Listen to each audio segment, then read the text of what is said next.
Welcome to MBA Solutions. I am Manjunath, working as an assistant professor at VVC, Mysuru. In this video, let us discuss organizational level diagnosis in OD. Before going into the video, if you have not subscribed to our channel, please subscribe and press the bell icon to receive more notifications. In any organizational development activities, we have to diagnose, or OD practitioner has to diagnose the environment. In this video, let us see how organizational level diagnosis happens. And this diagnosis is purely based on open system model of organizational diagnosis. So let us see, in open system model, we have external environment.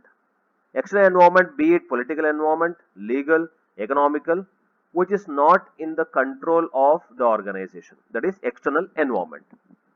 In that external environment, we have organization. For organization, we have inputs, process, output. So, in this external environment, the organization lies, and organization will have a subsystem of its own, which consists of the various inputs, process or even processes and output. Now, let us see what are the inputs organization should have or will have. General environment, that means environment within the organization, be it human resource within the organization, physical facilities, resources, any kind of resources, be it psychological environment of the organization, cultural environment of the organization, social environment of the organization, what kind of people are there in the organization, what are their competencies, skills, knowledge, what financial resources organization has, what capital and inputs organization has. So all these comes under general environment. Now other inputs are industry structure. Industry structure talks about Porter's 5-force model. There are 5 forces which influence the structure of the industry. That means which influence any business. What are those 5 forces? Rivalry among the competitors, customers, suppliers, new entrants and substitute products. So there will be always rivalry and competition in the organizations, between the organizations. Customers also play a major role. They have bargaining power. Customers have bargaining power with respect to the products and services of the organization. Suppliers have bargaining power when supply of raw materials happen. New entrants always try to give lot of competition to the existing organizations. And substitute products. Substitute products means products which can be taken or products which can be used on behalf of other products, that is substitute products. So all these acts as an input, because based on general environment and industry structure, the organization will try to do something for better organizational performance. So that is how it is. So these are the inputs which has to be considered, and please understand, inputs always leads to processes and output. Inputs play a major role in forming what kind of processes the organization should has and what type of output the organization should get. So inputs also play a major role.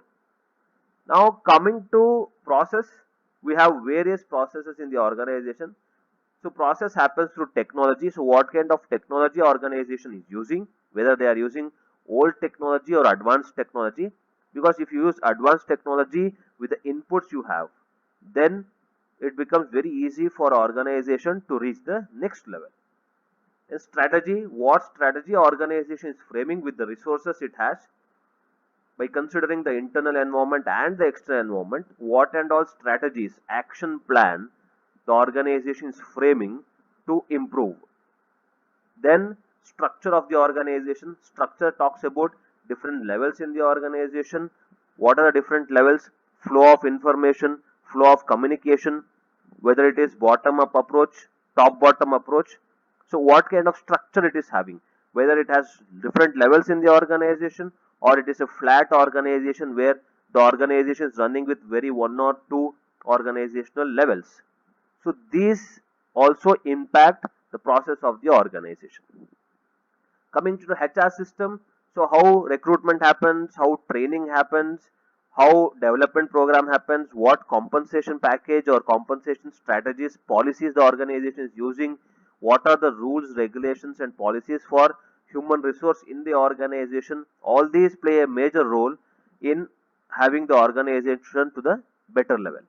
Then measurement system, how everything is measured, what is the standard, what is the set standard to measure the quality of the product, what is the set standard to measure the performance of the individuals in the organization, whether proper appraisal system is in place. Then culture of the organization. See, culture means what value system organization carries and how these value system tradition of the organization is taking care of its employees, and whether employees are also and their value system also is inclined towards the organizational value system. So all these are processes, and please understand, whatever inputs we have, based on that, whatever processes we have, based on that output will come. But one thing you have to understand here, based on the inputs we can frame process. Because if general environment, that means if human resources are very skilled, then whatever technology you bring, they will learn that technology and use it.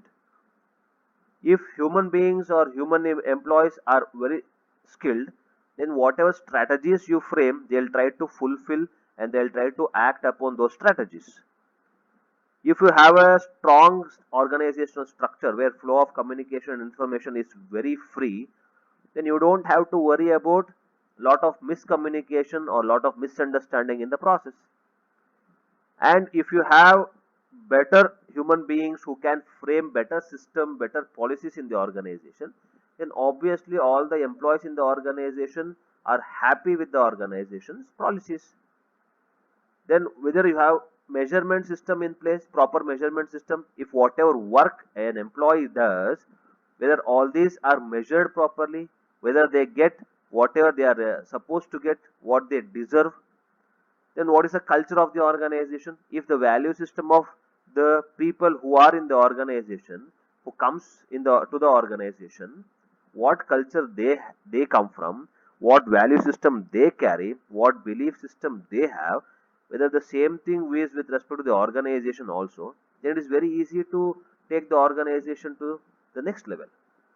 For example, if people or the people in the organization are very honest and they inculcated that honesty, value of honesty from their childhood or from their date of birth, that is from their childhood, then automatically if the organization culture also gives lot of value to honesty, then those people are very happy in the organization because their value system and organizational value system matches.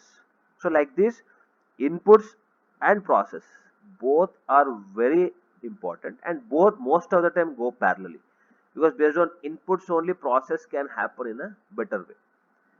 Then coming to output, output is organizational effectiveness, performance of the organization, be it financial performance, improving of brand image of the organization, goodwill of the organization, image of the organization in the minds of the society.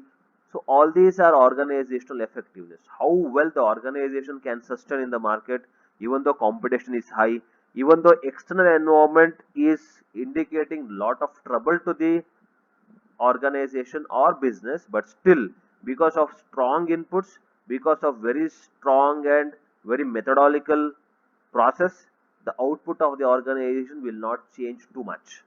So this is how input, process, output in the organization.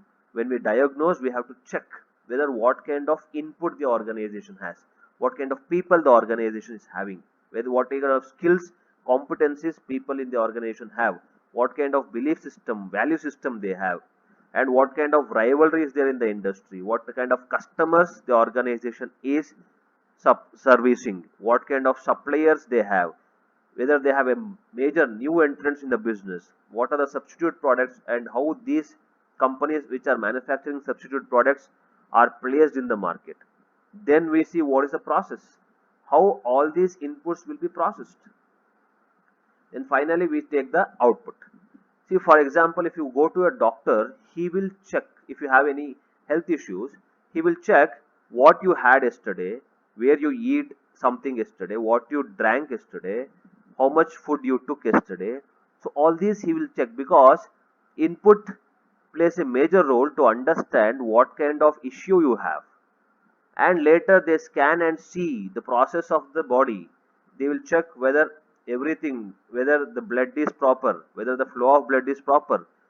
So like this they process it, and finally the output says whether what problem you have and why your body is not supporting you, or whether why your body is supporting you. That is effectiveness of the body. Like this, even in organization, inputs, process and output play a major role. Finally, based on the output, we take the feedback. Feedback will be sent to all process and input. If organization effectiveness is good, then we check whether all the process is fine or not, inputs is fine or not. If everything is smooth, everything is going, we try to improvise on inputs and processes. If organization effectiveness is not good, organization is not performing well, then we see where we went wrong, whether it is process or inputs. So this is how organizational level diagnosis happen. Thank you very much for watching the video.